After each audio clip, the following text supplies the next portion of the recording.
Epidemiology. Maybe you've heard the term thrown around on the news, especially during big health events. But what does it actually mean? In simple terms, epidemiology is the science of figuring out who gets sick, why, and what we can do about it. It's the backbone of public health, and honestly, it's more important to our everyday lives than most people realize. Let's start with disease surveillance.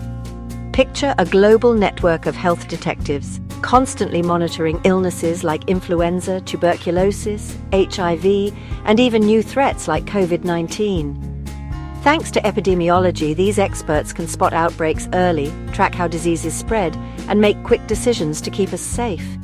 Real-time data helps get resources like vaccines and doctors to the places where they're needed most.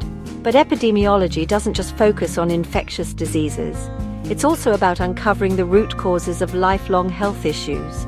How did we learn that smoking causes lung cancer, or that high cholesterol is linked to heart disease, or that dirty water led to cholera outbreaks? All thanks to studies designed by epidemiologists. By identifying risk factors, things in our environment or behavior that make us more likely to get sick, public health officials can create targeted programs to help us avoid those risks. Now, let's talk about interventions. When a new vaccine comes out or a health campaign rolls into town, how do we know if it's making a difference? Epidemiology has the answer. By collecting data before and after these programs, we can see what's working, what needs tweaking, and whether the money and effort are actually paying off. This means public health can be smart and efficient, using resources where they'll do the most good. Epidemiology is also a powerhouse for shaping policy. For example, if data shows that diabetes and high blood pressure are more common in certain neighborhoods, policymakers can focus on making healthy food more available or improving healthcare access right where it's needed.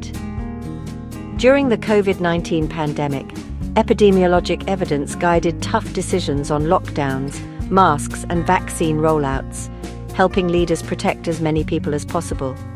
And when disaster strikes, whether it's a new disease, a natural disaster, or even a bioterrorism threat, epidemiology steps up. Predictive models estimate how many people might get sick, where outbreaks might happen, and what resources will be needed.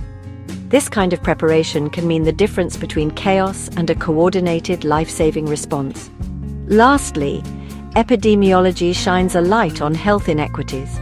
By mapping out who gets sick and why, it uncovers the deep connections between health and things like education, income, and access to care.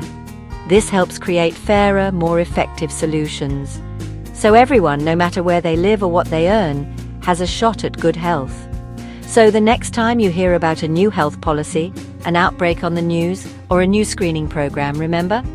Epidemiology is working quietly in the background, turning data into action, and helping us all live healthier lives.